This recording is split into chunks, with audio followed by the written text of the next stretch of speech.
Our meeting title is 100 Years of James Joyce's Ulysses, and we're joined by two speakers this morning, which is absolutely brilliant. I'll introduce them individually as they start. So they'll share the half an hour of the meeting introductions. So starting this morning's meeting is going to be Paul O'Brien. Paul is the author of the book that I have at the front here, which is Shelley and Revolutionary Ireland. It's available in bookmarks. There is also a stall over there, a bookmark stall over there, people should be aware of, that Josh is just doing a big whoop for. We are, I know for sure that this is available inside. He's also done the introduction to another book, Shelley's Revolutionary Idea. So I'm going to hand over to Paul. He's going to speak for about 10 or so minutes before he hands over to our next speaker. Right, thank you. You know those lists, 100 things to do before you die. Well, Ulysses is quite high up on that. And it's also quite high up on the list of that people don't manage to achieve. And hopefully by the end of this meeting, some of you will be encouraged to take the plunge and read it. James Joyce was born in Dublin in 1882, and he left Dublin more or less forever. He did return once in 1904. And yet those 22 years that he lived in Dublin is the key to his work. All that he wrote takes place within those 22 years that he lived in Dublin. And it incorporates not just the fabric of the city, which is very prominent within Ulysses and within all of his work. And in fact, Joyce said that if Dublin was destroyed, they could rebuild it using his books as a blueprint. And also, it's, as I said, it's not just the fabric, but within all of his work, it contains real characters that he seamlessly incorporated into his fictional writing. And one academic has identified over 850 real people that populate his work. And parents of my generation, you know, who lived in the 30s and 40s, if they were asked about Ulysses, you know, would tend to say, filthy book, never read it, but I knew everyone in it. And it's in 1941, when Joyce died, the BBC phoned up Richard Best, who was the chief librarian of the National Library in Ireland, and it appears in one of the chapters of Ulysses, and said, you know, Richard Best, we understand you're a character in Ulysses. Do you have anything to say about the passing of Joyce? And Best said, look here, my good man, he said, I happen to be a real person, not a character, and slammed the phone down. And Ulysses is set, and this is important if you read the book, it's set at a time before people moved out to the suburbs. It was a very intimate city where people would have met, you know, all the main political, literary characters of Dublin. You met them on the street all the time. And if you look at the literature that predates Joyce, you know, if you look at the great classic novels of Jane Austen or George Eliot, they are set indoors. And what makes Joyce's work different, it takes place on the streets of Dublin. It takes place outdoors. And that makes it much more political and democratic book.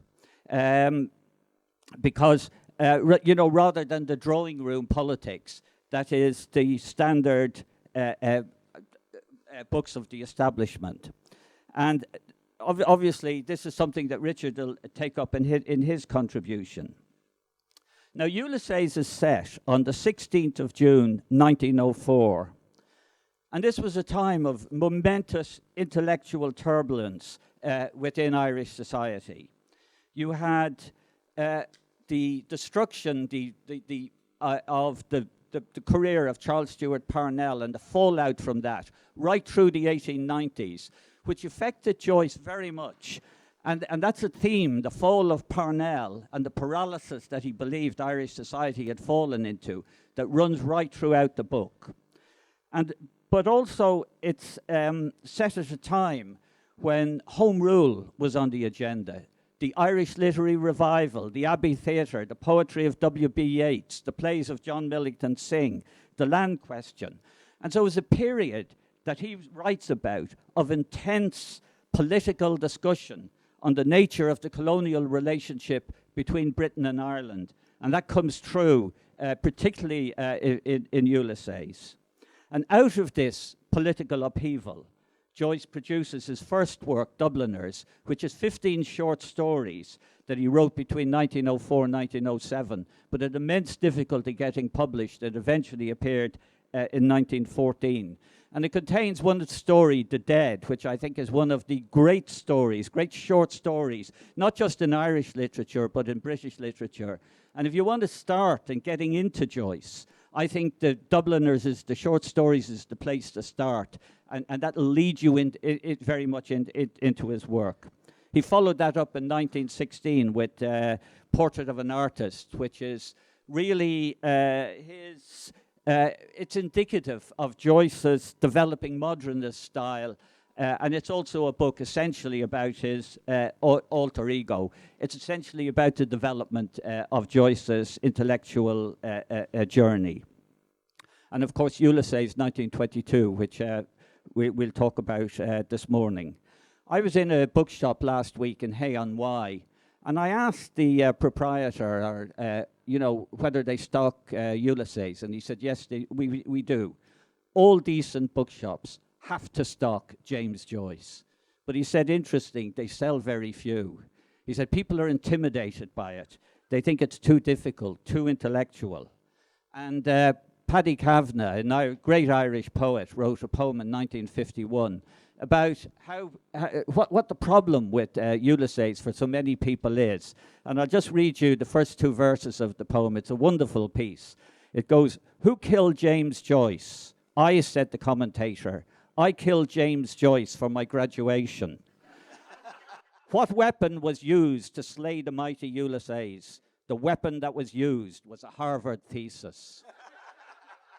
And he goes on, numerous verses in that tone.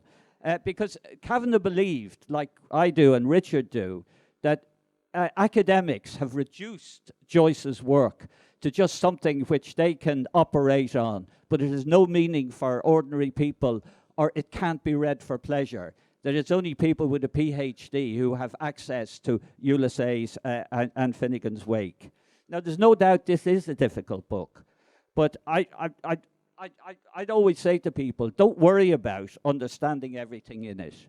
Because even after 100 years, this is the 100th anniversary of it, few people own up to understanding all of it. But you have great fun over and over again, trying to unravel the book, the jokes within it. It's a very funny book. It's a very amusing book. It operates at two levels. On one hand, it's a straightforward story, beginning, middle, and end. And on the other hand, it's quite complex, where Joyce goes off at a tangent into his philosophical musings. And I always say to people, look, don't worry about when Joyce goes off at a tangent. If you don't understand it, just skip on to where he picks up the narrative again and continue on to the end. And I think you'll get great satisfaction if you do it that way. Joyce began writing Ulysses in 1914, and it was first produced in serial form in an American magazine called The Little Review. And the Little Review then was banned in 1918. It was deemed indecent because of the masturbation scene in one of the episodes in Ulysses. And it was no publisher after that would publish it. And it was eventually published by a well-off American woman, Sylvia Beach, in Paris, who ran the Shakespeare bookshop, and in 1922. The paradox, really, of Joyce's work is that it is both emblematic of modernism, in that it operates at the level of a stream of consciousness, and also it's episodic and abstract. It's also a very naturalistic novel as well, that focuses on the everyday life in Dublin. And I see I'm running out of time here. But the book, just very simply, The book is based on the lives of the two main characters, Leopold Bloom, a middle-class Jew. And it's important that Joyce, used a Jew as one of his main protagonists in the book, because in 1904 there was a lot of anti-Semitism, particularly there were pogroms in Limerick against Jews. So this is one of the political points that I'm sure Richard will actually pick up. So it covers 18 hours of the 6th of June 1904, where Leopold Bloom and Stephen Dedalus, who's as I said, the alter ego of James Joyce, covering their preambulations and their lives as they move through the day during the 18 hours of the day from 8 in the morning till 2 o'clock the next morning. Now, I'll try and finish up on this. One of the things I think that frightens people away from Ulysses is obviously, is the way academics have taken it over and turned it into a Joyce industry in which they can profit out of, and made people feel that, if you're not an academic, then Ulysses is not for you. But the second reason is the way Joyce structured the book. He structured it on Homer's Odyssey, which is the epic poem about Odysseus' journey around the Mediterranean, his 20-year journey after the end of the Trojan War. And in many ways, people feel, if I don't have a classic education or if I've never read Homer, then how will I get into Joyce's book? But you don't need a classical education. In fact, you don't really need to pay any attention to Homer's Odyssey in order to read the book. Joyce based it on, or structured it on Homer's Odyssey for a number of reasons. First, to create the sense of an epic, and it is an epic book, but also to break with what he perceived was the backwardness of the Irish literary revival, which looked not to the future, not to the present struggles that were taking place, but to a Celtic past of 800 years ago as the way forward for Ireland. And also he placed it in that classic tradition to break the connection with the English cultural domination of Irish literature. And so he very consciously places the book in a wider European tradition in order to do that. But that's not terribly important even to understand that. It helps you to obviously, the more you read it, the more you read about it, the more enjoyment you get. But that's absolutely not necessary. And Ulysses was published in the same year as T.S. Eliot's The Wasteland.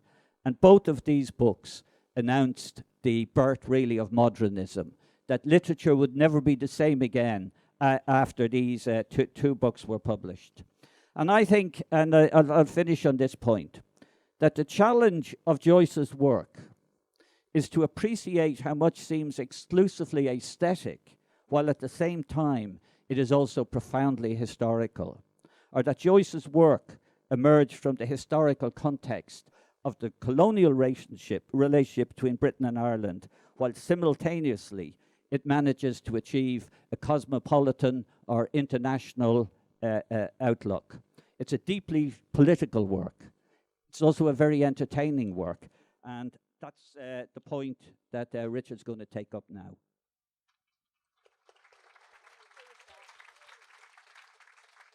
Thanks so much, Paul. And actually, I did forget to introduce you at the start. I did say the book that you'd written, but I didn't say that you're a member of People Before Profit in Ireland and a member of Socialist Worker Network, as is our second speaker, Richard Boyd Barrett, who is also, as I said, member of People Before Profit and Socialist Worker Network, and also a TD in Ireland, which people may probably know is their members of Parliament in Ireland.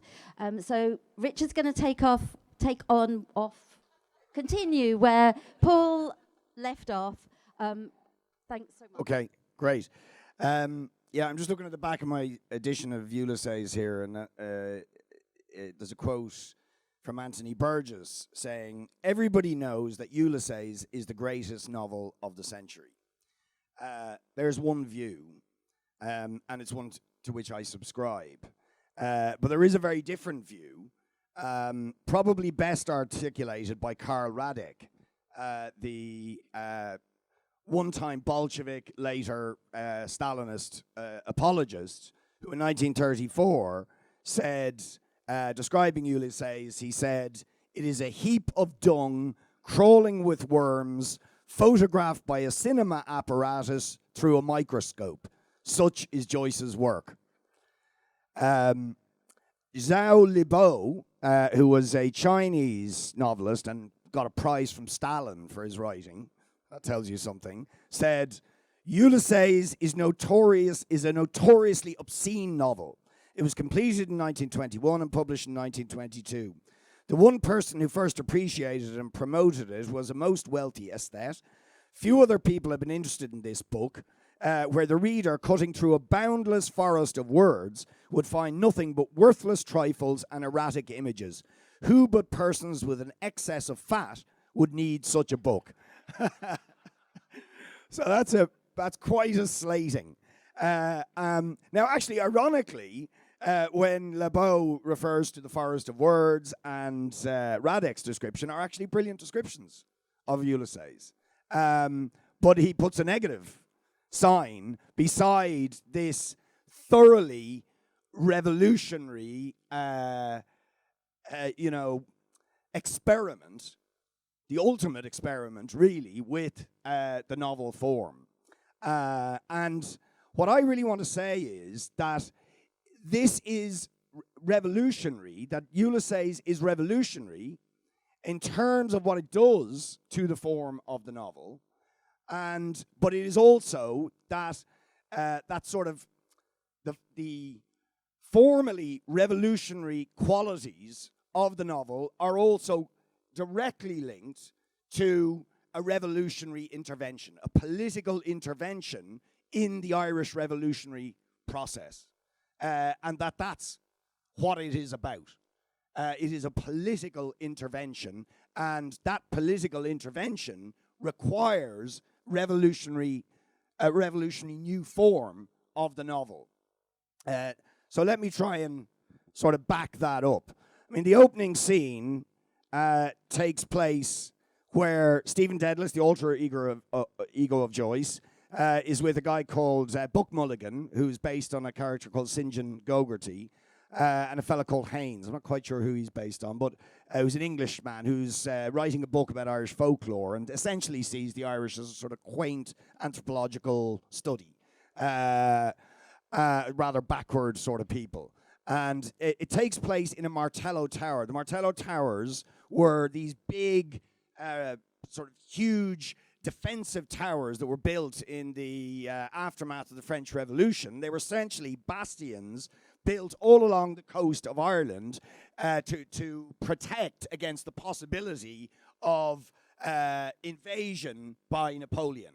In other words, the fear of the revolutionary forces from France overwhelming Ireland. So this is a deliberately symbolic sort of starting point, is an Englishman and St. John Gogarty, who will later end up as a Fine Gael senator, who are sort of the conservative right of the Irish nationalist movement, in this tower with Stephen Dedalus, who is,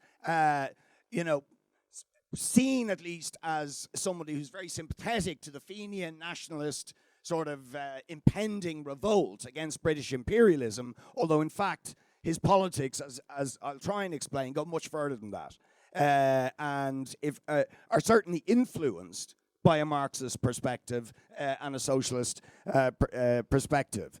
And I just want to read a little passage from this first section, where the characters are talking to each other in the tower. "Look at yourself," he said, "you dreadful bard," referring to Stephen Dedalus. Stephen bent forward and peered at the mirror held out to him, cleft by a crooked crack, hair on end. "As he and others see me. Who chose this face for me? This dog's body to rid of vermin? It asks me too. I pinched it out of the skivvy's room, the servant's room," Buck Mulligan said. "It does her all right. The aunt always keeps plain-looking servants for Malachy, lead him not into temptation, and her name is Ursula. Laughing again, he brought the mirror away from Stephen's peering eyes. The rage of Caliban at not seeing his face in a mirror, he said. If Wilde, Oscar Wilde, were only here to see you. Drawing back and pointing, Stephen said with bitterness, it is a symbol of Irish art, the cracked looking glass of a servant. Now, this is an absolutely key to understanding what Joyce is up to in Ulysses. Because, of course, the mirror is a fairly widespread metaphor for what literature does. Okay? You put a mirror up to reality, and it reflects back that reality. You look at yourself and your society. But this is a cracked mirror of a servant. And, of course, what happens when you crack a mirror? You get multiple reflections from multiple different angles. So what appears to be a stable reflection, an easy reflection of reality, which you might say is what you get in the classic 19th century novel from an upper-class propertied, the landed classes or the aspiring bourgeoisie who can give this point of view on reality and tell an easy story of their aspirations and adventures and dramas. But that's not good enough to tell the story that Joyce wants to tell about Ireland suffering under the yoke of different empires. And he says later in that same passage, he says, I am a servant, again the reference to servants, and that's important. It also features a lot in The Dead, where the servants, the people who are never seen in classic literature, become important. They're constantly disrupting and making anxious the more well-off upper-class characters. And he says, I am a servant of two masters, an English and an Italian, the imperial British state and the Holy Roman Catholic and Apostolic Church. So that's what he's interested in, is Daedalus freeing himself from the yoke of the British imperial state, symbolized by this tower fending off the threat of revolution, populated by an Englishman and essentially what we would call in Ireland a West Brit, somebody who's Irish but actually is completely sort of colluded with British colonial rule. But he wants to see the reflection of the servants, of the women, of the oppressed. And as Paul said, something that I'm amazed in these sort of academic and literary assessments of Ulysses, they don't point to the obviously most important thing about the entire novel, is that the central character he chooses as his hero, as Odysseus, likening him to the hero of Homer's Odyssey, is a Jew. A tiny minority in Irish society at the time, but a persecuted minority. And this would not have been lost on people in Ireland at the time. In 1904, as Paul said, pogroms took place against Jews in Limerick, where their shops were burned out, they were boycotted. It was a vicious pogrom, and it was supported by some of the key figures who were later to become leaders of Sinn Féin. And as we'll go on, in a later chapter in Barney Kiernan's Pub, when Bloom encounters a character called the Citizen, again, who's based on a leading figure within the Gaelic League, which is a sort of Irish cultural revival movement that is trying to sort of culturally decolonize Ireland from British rule, a worthy enterprise, and who waxes, gives tirades against the horrors of British rule from a political and cultural point of view, but is also, his conversation in the pub in Barney Kiernan's is laced with anti-Semitism directed at Bloom. So Joyce is making a very strong point that would not have been lost on the readers of the time. That if we are going to create, as he says at the end of Portrait of an Artist, he sees his job as to create the uncreated consciousness of the Irish race. Then in doing so, it must be about aligning yourself with the oppressed, particularly in this case a Jewish character, but also women and servants, and giving voice to all the voices that never appear in establishment literature, in the classic novel form, and so on. How am I doing on time? 5 minutes, right. Yeah. And I'm only on chapter 1. And I'm going to finish actually with a reading from Joyce, because I think the best thing anybody can do is read Joyce, to be honest, to appreciate. And I hope we can encourage you to do that. But the other point about the Odyssey, Joyce's choice of having an analogy, each of the 18 chapters in the 18 hours correspond with chapters in Homer's Odyssey. That may seem quite an elitist thing to do now, to put it in that sort of classical Greek framework. But in fact, something I didn't really know, but Luke Gibbons, fantastic, he is an academic, but a good one, a left-wing academic, pointed out to me at a talk he was doing on Joyce, is that at that time, even the poorest of the poor in Irish society would have been familiar with the stories of Homer. They mightn't have read the originals, but the knowledge of the Greek classics was standard in education. So it was actually quite a popular way of telling a story.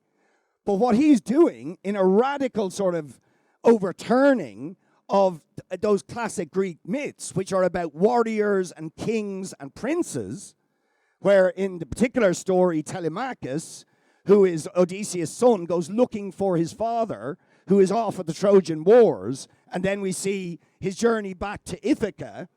But in this, rather than the kings and the princes who we see journey through this, great epic series of events and adventures, being kings and princes in far-flung places, they're the ordinary people of Dublin, the persecuted Jew, the disgruntled radical intellectual and critically women characters. And of course the whole thing finishes up with Molly Bloom, the soliloquy of Molly Bloom, where we get this incredible stream of consciousness about her erotic life, her sexual life, her thoughts, her dreams and aspirations, finish the book. And she corresponds to Penelope, the chaste wife of Odysseus. But of course, Molly is having an affair during the thing with Blazes Boylan, who's a music hall, a concert manager, and she's a singer. But of course, Bloom is also having his own erotic fantasies, masturbating on the beach, having a sort of the equivalent of a Tinder relationship. He's swapping these letters with a woman called Martha Clifford. He never actually consummates the relationship. But Joyce is plumbing the hidden depths, the things that are not talked about, the real sexual lives of people which are not talked about and which Jowla Boo and the Catholic Church think obscene. But actually, he's saying, if we are going to decolonize this country from British rule, from the yoke of cultural imperialism, from the Catholic Church, we have to give full expression to women's sexuality, to the voices of the poor, the downtrodden and the oppressed, and all those who previously have been voiceless. I have to finish.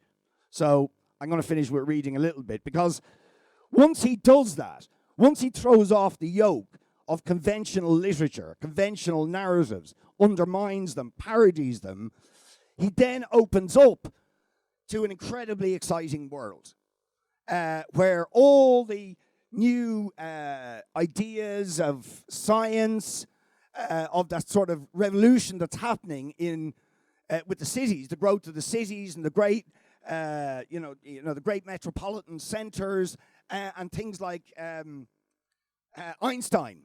There's meditations on the theory of relativity and so on, where he brilliantly links the everyday lives of ordinary individuals, men and women, the poor, the servants, the oppressed, and so on, with these greater historical forces that are fundamentally transforming society at the time. And unlike many of the others, like T.S. Eliot, who see this as a desolate wasteland and look backwards, Joyce is celebrating this revolutionary new future that is emerging and all the possibilities that go with it.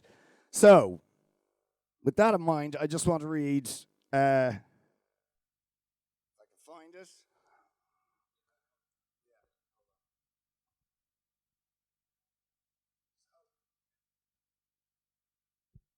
In the second last chapter, Daedalus and Bloom come back after a mad night drinking.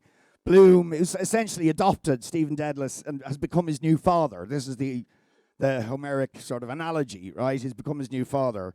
And he makes him a cup of tea back in the house. And it goes from the mundane and the banal to the absolutely sublime, and through it, also a critique of corruption in Irish society at the time. But it's all about water. But it's brilliant. And, something really important as water. What did Bloom do at the range?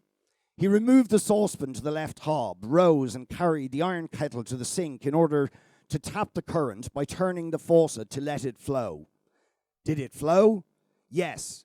From Roundwood Reservoir in County Wicklow of a cubic capacity of 2,400 million gallons, percolating through a subterranean aqueduct of filter mains of single and double pipage constructed at an initial plant cost of £5 per linear yard by the way of Dargle, Rathdown, Glenhill Downs and Callow Hill to the 26-acre reservoir at Stillorgan. These are all real descriptions of the water infrastructure in Dublin. I'm still familiar with these places.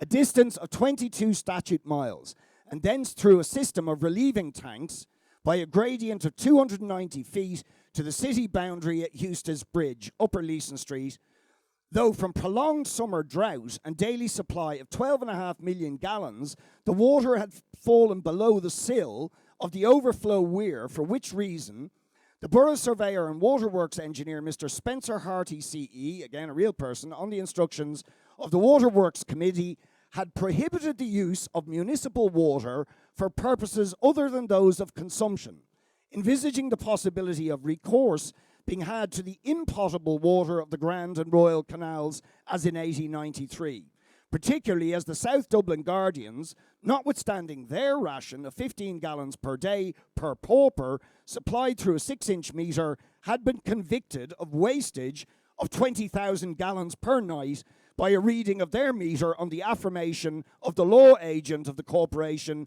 Mr. Ignatius Rice, solicitor, thereby acting to the detriment of another section of the public, self-supporting taxpayers, solvent and sound. And then, this is the last bit.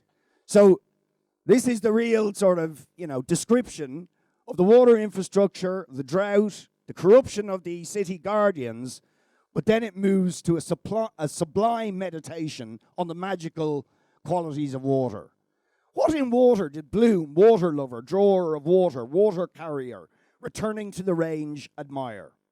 Its universality, its democratic equality and constancy to its nature in seeking its own level, its vastness in the ocean of Mercator's projection, its unplumbed profundity in the Sundam Trench of the Pacific, exceeding 8,000 fathoms, the restlessness of its waves and surface particles, visiting in turn all points of the seaboard, the independence of its units, the variability of states of sea, its hydroquatic quiescence in calm, its hydrokinetic turgidity in neap and spring tides, its subsidence after devastation, its sterility in the circumpolar ice caps, Arctic and Antarctic, its climatic and commercial significance, its preponderance of 3-to-1 over dry land of the globe, its indisputable hegemony extending in square leagues over all the region below the sub-equatorial Tropic of Capricorn, the multi-secular stability of its primeval basin,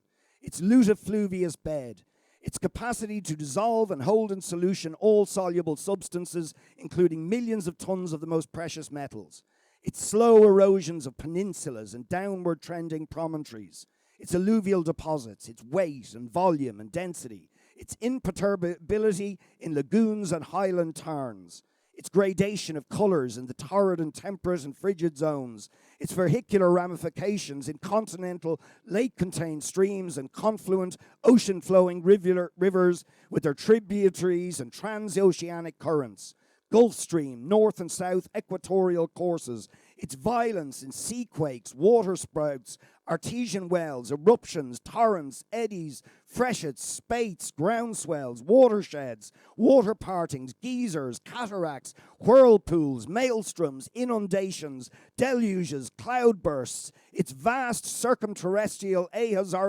ahorizontal curve, its secrecy in springs, and latent humidity revealed by radomatic or hydrometric instruments and exemplified by the hole in the wall at Ashtown Gate.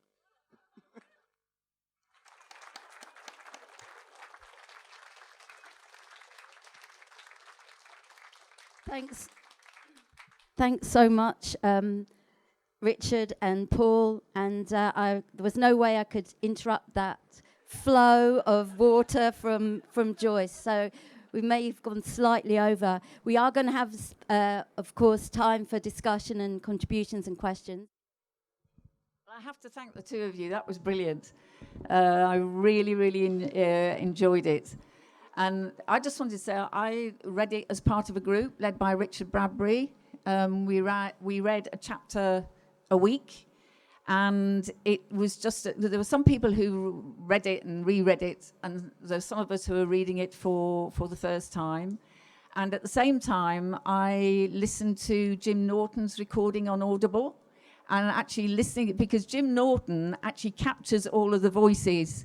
And so if you listen to that at the same time as you read it, it really begins to give you the feel of the beauty of the language. And I just think that is so important. The other thing is not being afraid of it. I think what both of you said about don't be afraid of it, you get out of it what you can. And if you do it with other people, then other people give you more insights as you go along. So not being afraid about it. But the third thing I just wanted to think was the thing that you mentioned, Richard, was the whole thing about the attack on morality. I mean, it's not just the masturbation scene is amazing, but it's the whole description of the human body, the way the human body works, but ending with Molly and ending with, the fact that she is having an affair, and the fact that, Bloom has to accept that she is having an affair, that she has a right to have an affair. If you think about that at the time, at the beginning of the 20th century, to be celebrating women's sexuality like that. So the two things, I think, the fact that we have a Jewish man as a main character and a woman who ends a novel, it just is really mind-blowing. And it is a much more democratic novel than you get talked about. And so I just would like to urge people to read it, take out of it what you can, and don't worry if you don't feel that you've understood it all. I think there are times in your life when you have to accept on first reading or first listening, you won't understand it all, and that comes with time and rereadings and from collectivizing it as well. Thanks. Person at the front, followed by person over there. Right, well, thank you, comrades, first of all. Now, I want to say I attended the secondary school in the Republic of Ireland that Joyce was at briefly, that he incorporated into the portrait, and I read the portrait when I was at that school, right? And I don't want to name the bloody place here, but it is named, you two know what I'm talking about, and it is named in the portrait. Now, I have tried with Ulysses. I find Ulysses unpleasantly difficult to read and understand. I know there's a lot in it. I appreciate any help with understanding, which I've received here from you two. I did not realize all the political ramifications in it. So, I mean, why is it such a good book? Why is it a book that has so much in it that's so important and yet is so difficult to read? There is a big contradiction there, for me at least. I think for other people. And if you could address that. Thanks very much. Thank you. So, comrade in the turquoise top, followed by person in the grey. Yeah, thank you so much. I did arrive a bit late, but I was just on fire with what I did here. I've read bits of Ulysses. And so I've done creative writing. I'm going to talk about what inspiration James Joyce gives to me in terms of creative writing and in terms of the artistic trajectory of his work. So relating to what you were talking about, Richard. So I've been doing creative writing all my life, but I've never been able to create conventional forms. I always sort of bust out of them and they break, and then I end up doing a drawing instead, or I write down what I'm hearing in the room, and then I kind of do something that was on the television last night, and I've always felt like I'm failing because I'm not creating the conventional form that is expected. And I went to do a creative writing MA at Birkbeck in 2004, and at the induction, the leader of the course was sort of saying, if you are writing and you haven't got published, then you're doing something wrong. So follow us and we'll get you published. And I said, hang on a minute, James Joyce got turned down 22 times with Ulysses. And he said, well, we wouldn't take James Joyce on our course. And I thought, right, I'm in the wrong place. But I've never kind of found the right place. But I'm now doing a PhD where I'm researching the poetics and representation of family trauma. And there is no narrative for that. It breaks, it's fragmented, it's in denial. All of us are in denial about it, actually. It's endemic to capitalist society that we are alienated by our nurtured experiences. That's inevitable because we are brought up by people who are alienated, and our needs are not met in capitalist society from from birth. So I'm trying to write and draw and paint and bring it all together. And just what you've said to me today, I shall finish by saying I just now know I'm on the right track, and I'm doing the right thing, and I'm in the best place as an artist. I'm in the best place that I've ever been in my life at 62, and it can take a lot of time to reject those conventional expectations, but do it, because a lot of people shut up because they can't do the conventional forms. And please let us create the new forms as you've described. Thanks. Thank you. So, person in grey there, followed by person in green at the back over there, and then you. Hi, I'd just like to say that it's one of my favourite books, and the point's been made a few times today. You don't have to understand any of it. Just take it as a rollicking good read, and it really is in those terms. And this is maybe a slight digression, but it has been mentioned earlier. You don't have to understand all of the book, but is it possible to understand any of Finnegan's Wake? And maybe that's a separate meeting for next year, but just they are two different creatures altogether. Thank you. Brilliant, thank you. So, person right over there in the greenish top.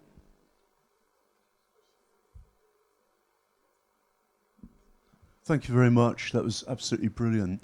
And it's taken me back like 60 years to when I was at school and was reading Ulysses and Portrait of the Artist at the same time as reading other authors like Virginia Woolf and The Stream of Consciousness, and kind of linking it together as part of the course. And the thing that struck me really, and I think you touched on it, is how, as looking at it as an academic work and all drawing out all of those things, takes the enjoyment out of the pure beauty of the language that was used. And it was after school, after the exams, I went back and reread it and actually enjoyed it and understood it a lot more because there wasn't that pressure of, I don't know, doing well in exams, etc., etc. And in a way, that is about elitism, isn't it? And that's how, ordinary people cannot understand art. Ordinary people cannot understand ballet or opera, and so on and so forth. It's the property of the rich. And I think it's kind of what Joyce does. Beautiful language. Read it, as you've said, just in terms of enjoying it.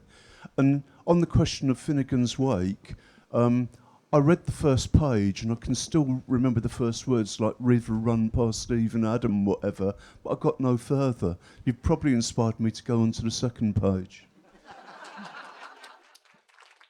Thanks. So, person in the green at the front there.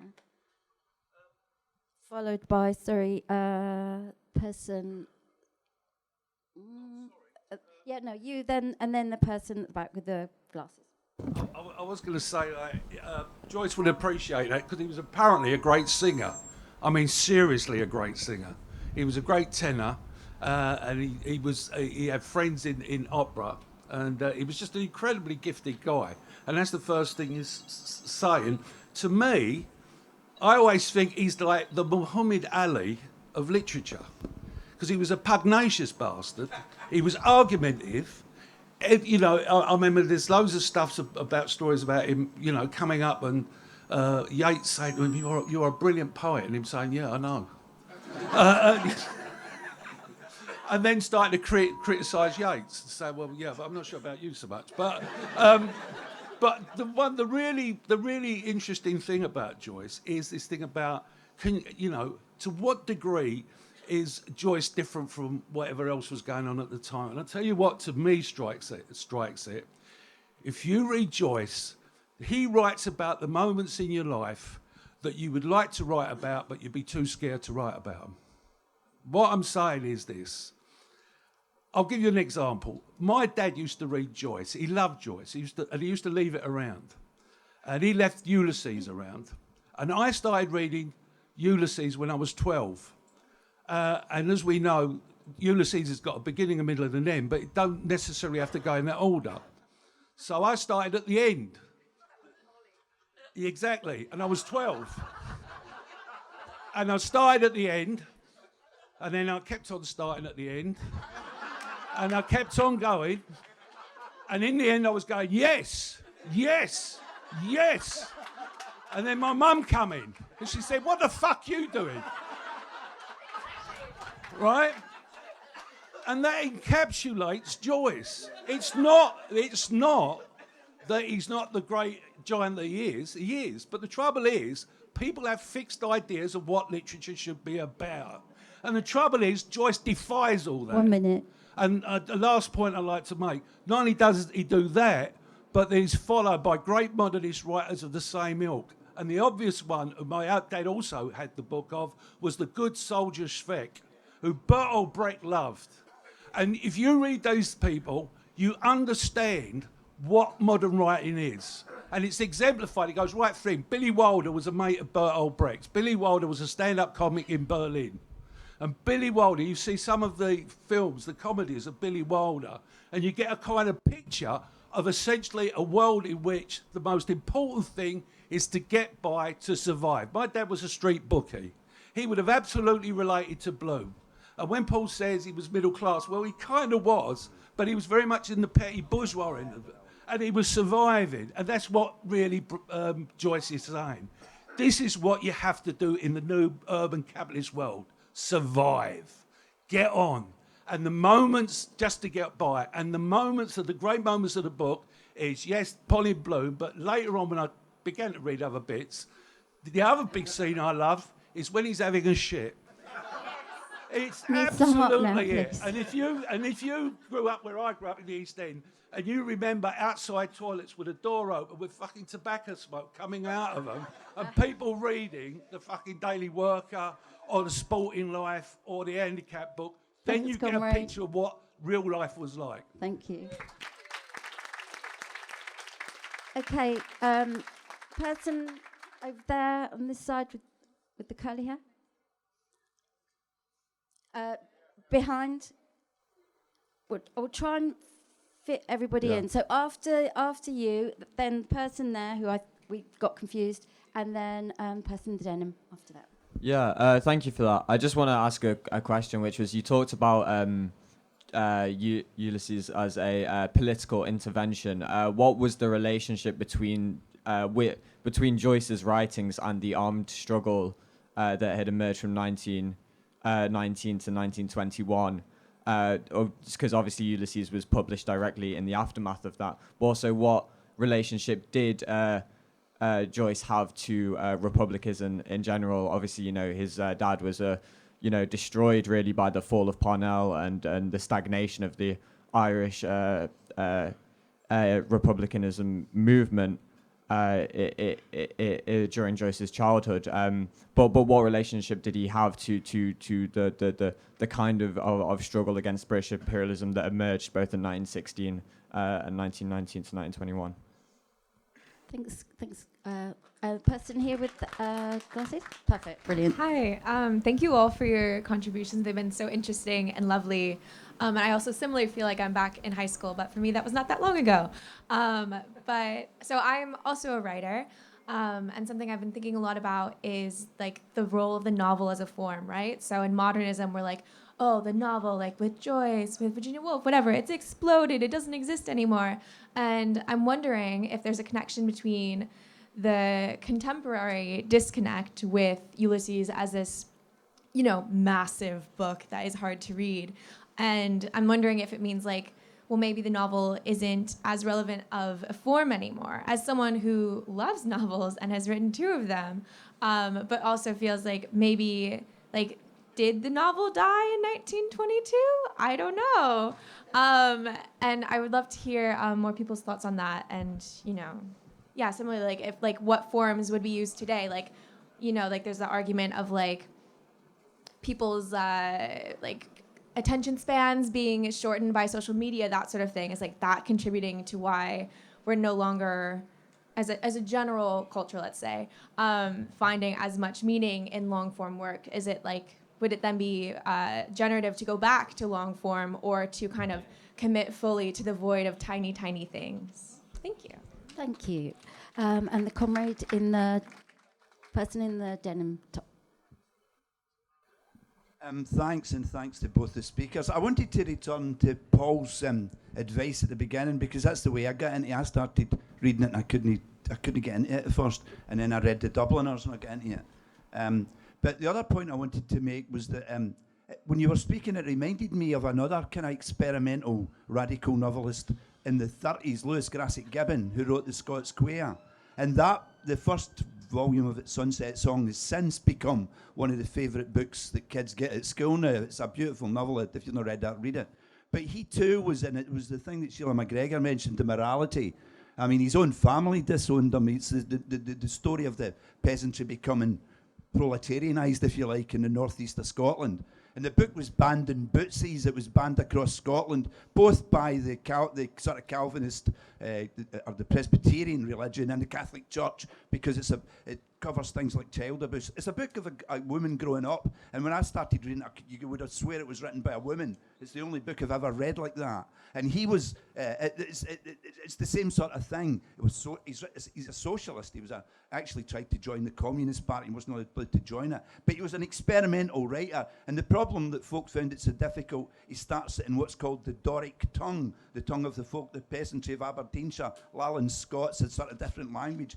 But he uses that language and kind of anglicises it. And the book's readable internationally. It's a famous book internationally. It was more popular in America than it was in Scotland at one time. So I think there are parallels there. And it's the same thing. But the morality of it was a huge attack on the local, the bigwigs and the people that ran people's lives. And there's similarities there, I think, with Joyce.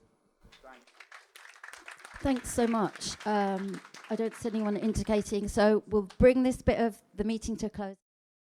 Yeah, I mean, I'm really delighted with the response. I mean, when Richard and I were talking about how we should pitch the meeting, we were afraid that people mightn't be too familiar with it. So that's why we divided up between a general introduction and the more, if you like, political aspect of it from Richard. But certainly, what people are coming back to us that in terms of the contributions, certainly, I think they've got the point we've been trying to make. This is a great book. Give it a go, read it. And I think Sheila made the point at the beginning about there's huge online groups that read Ulysses. And that's one way to get into the book, to read it collectively with other people.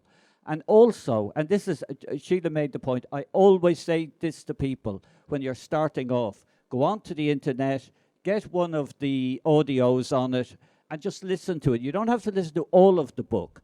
But if you do, you'll pick up the rhythm of the speech, of the language of Joyce. And when you're reading it, you'll hear that in your ear. And that helps you to, to cope with the more poetic literary style that Joyce actually uses. I mean, Richard in his introduction talked about that when he wrote the book, the Irish cultural tradition, which wasn't really before the Irish literary revival, was not a written one. It was an oral tradition. And a British Marxist, George Thompson, he went to the Blasket Islands down in a very isolated island down in the southwest of Ireland.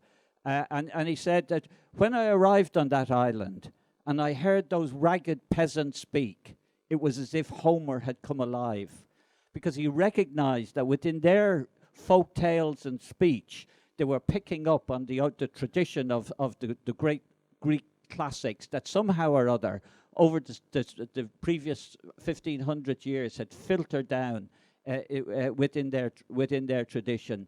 And at some level, that's why Joyce felt, I think, at home about structuring the book about that.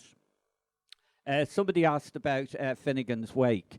And also, that leads into the question that I think someone there said at the end. You know, did Ulysses mean the end of the novel, if you like, that after Ulysses, what was possible? Well, what was possible was Finnegan's Wake. Now, I've a friend of mine, an academic, he died there recently, but he told me a number of years ago that he spent 10 years preparing to read Finnegan's Wake. Now, I think life's too short for that, personally. But I do read the book. I've been reading it for about 20 years now. But someone has said about the first sentence there, the book is a circular book, so you can join it at any point. It's like a circle. If you read the last sentence, it stops halfway, and you go back to the first sentence, it continues there. So it's a circular book. And at some level, what Joyce is doing in that is drawing on sort of Marxist concept of history. The first time round it happens as tragedy, the second time round as farce. And that's what he's doing in Finnegan's Wake. And if you go into the chapter on Ulysses, the oxen in the sun, which is set in a maternity hospital, and that's a metaphor for the birth of a new language that Joyce is trying to develop to escape from either the Irish literary tradition or the British literary tradition. He's trying to escape into a new way of expressing himself. And that's what he does in Finnegan's Wake. So I don't recommend it, but if you want a bit of fun, just dip into the odd chapter or odd paragraph now and then. One point I do want to make, which we didn't really discuss, I mean, it was touched upon, and that's Molly's soliloquy at the end. And this is a great poetic expression of her inner consciousness, her sexuality, her thoughts about life. I mean, it's an amazing piece. 25,000 words long, 60 pages in the book, 4 full stops in it. So this is just a stream of consciousness, and it's a wonderful piece. I always feel, and I think if you read Ulysses, you wonder why he just didn't finish before he gets to Molly's soliloquy and publish that as a separate book. It almost stands on its own. And one of the interesting things that's happening over the last couple of years with the development of feminist critiques of the book is that a number of women critics, feminist critics, I should say, have said, you know, Joyce couldn't possibly get inside the mind of a woman. Now, I think that's a mistaken view. I think this is one of the great descriptions of women's sexuality, of women's thoughts about bodily functions and all sorts of things. I think it's wonderful. And I think he mainly got that from his wife. Richard talked about how servants so much are dominant within Ulysses. These are the people who are hidden from history that emerge in the book. Well, Joyce's partner and eventually his wife was Nora Barnacle, who was a servant originally from Galway that he met on the street, who worked, as I said, as a servant in a hotel. And if you read her letters, the collected letters, if you read her letters to Joyce, you'll find they're totally unstructured, no full stops, no commas or anything within it. And if you read the letters between Joyce and Nora, they are the most erotic letters I've ever come across in my life. I mean, sometimes I feel slightly embarrassed in intruding into their personal life. And I think that's what finds expression in that last, in Molly's soliloquy. Just one other point before I hand over to Richard. Someone asked about his attitude to republicanism and Sinn Féin. And I'm sure Richard will deal with that. But I just want to say a word. Joyce was also very interested in socialist politics. He attended some of the meetings of James Connolly's Socialist Party of Ireland before he left in Dublin in 1904. Now, as I said, because of the fall of Parnell and the divisions within the movement in Ireland, he believed Dublin was the centre of paralysis. He was very disillusioned by politics in Ireland. And he wrote about in, I think, the story, A Painful Case in Dubliners, that he believed that no socialist revolution would be likely to strike Dublin for some time. Now, only a few years later, we had the great lockout, the James Larkin and Connolly's great strike in Dublin in 1913, the 1916 Rising, etc. So, and there is a book, Joyce's Journalism and Political Writings, which is published by Oxford University Press. And in those, you can see he's a very political writer, commentating on, particularly for French newspapers, on what's happening within Ireland. So, look, with that, I'll hand over to Richard.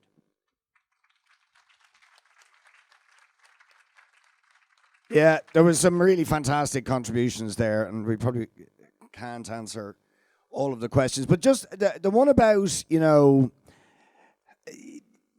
why is it difficult? Or is it difficult? And look, maybe I didn't develop this point enough in my initial introduction, but when I said about taking sort of a hammer to the mirror and smashing it, and you get this sort of fragmentation, so you start to see things from multiple angles. Think about a Picasso painting. Think about Cubism. Compared to earlier forms of, art, it's difficult. It's you're not quite sure what you're looking at because it's giving you multiple perspectives on the same object, and new perspectives that we've never seen before, zoning in the camera. And Joyce was fascinated with early cinema, and indeed set up what I think was possibly the first cinema in Dublin, or one of the first. And I think that's very apparent in Ulysses and throughout his writing, is he's fascinated with the idea that, we can, the camera can hover on things that it wouldn't normally have. Think about later cinematic techniques that Eisenstein and others later would sort of develop, where instead of a fixed point of view for the camera, suddenly the camera zooms in on, small details, but they tell you something else, or there's sinister things emerging in the background, or, you change the angle of the camera. And that's, I think, what he's doing. So really Ulysses is like the literary equivalent of a Cubist painting, or modernist cinema, what Eisenstein is doing in cinema. So it's difficult if you see things in terms of that conventional linear narrative, but we got to throw away those sort of conventional expectations, because what he's saying is those conventional forms, and this relates to the question there, are simply not adequate to give expression to all those voices that have been denied expression. So we've got to radically challenge pre-existing forms. And the fact that that's very consciously political, I think that the evidence for that is littered throughout the book. So, when he's confronted with the anti-Semitic diatribe by Mr. Deasy, the conservative unionist, in the second chapter, the headmaster of the school where he's teaching, and he's talking about history, and Deasy is talking about history, he Daedalus directly echoes Marx when he says, history is a nightmare from which I am trying to awake. It's a direct paraphrase of Marx's the tradition of all the dead generations weigh like a nightmare on the brain of the living. And that, of course, that motif recurs again and again in Joyce, the dead, the paralysis, weighing us down, conventional morality, the structures of society, and the forms of art that seek to represent that paralyzed world that weighs like a nightmare on the brains of the living. So he's taking a hammer to that, to smash that and create new forms. And again, Bloom, of course, Bloom in the cabman's shelter where Stephen and himself retreat after being in the brothel in town. They're musing about their sort of values, and Bloom says, everyone according to his needs and everyone according to his deeds. A direct allusion to Marx, from each according to his ability to each according to his needs. And that kind of leads to the question about his politics. Joyce and Stanislaus were, for example, attending meetings of the anarcho-syndicalists in Italy. I don't have a quote from the letters that were being exchanged by Joyce, but I can sort of, paraphrase. But roughly speaking, Joyce, talking about the Irish Revolution, is saying, if the Irish Revolution, in one of the letters to Stanislaus, if the Irish Revolution does not lead to the emancipation of the working class and the emancipation of women, it will be a betrayal of the Irish Revolution. So it's very, very consciously, if not, exactly our politics, is very, very close in his viewpoint. And that is, as much as anything else, what his writing is warning against and is littering Ulysses, is the fear that conservative, right-wing Irish forms of nationalism are going to come to dominate the revolution, and it will be an aborted revolution. That child that it's giving birth to in Holles Street Hospital, Miss Prufroy's child, is not just the child of a new form of literature, but it's of a new society. That's, it's a metaphor for that birth of a new society, the birth pangs of a new society that's being born.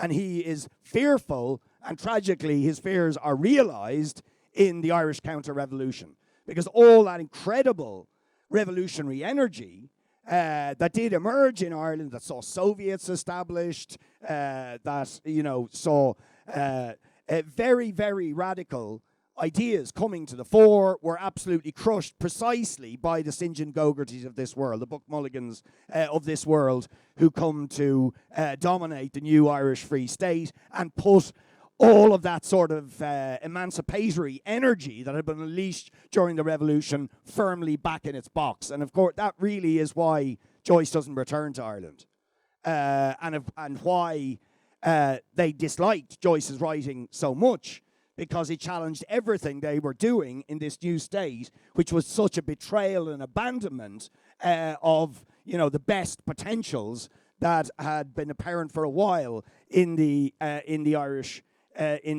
Revolution. And it's interesting, actually, Luke Gibbons, who I mentioned earlier on, who's done sort of incredible sort of archaeological study around all of this. But he points out Ernie O'Malley, who was one of the great IRA leaders, who, like many others, were completely disillusioned with what happened with the abortion, if you like, of the Irish Revolution by these conservative forces, finished up his life lecturing on James Joyce, giving talks about Joyce and arguing that Joyce was the greatest Irish writer that had ever existed, and who was completely in line with O'Malley's politics. In fact, some of the left Republican groups set up reading groups to study Ulysses, while at the same time the more conservative Republicans and nationalists were denouncing Joyce as obscene and useless and terrible. So his experiments in a revolutionary form of literature are absolutely run parallel to a revolutionary, and I would say pretty much socialist, revolutionary socialist perspective. So for that, if no other reason, it's well worth reading.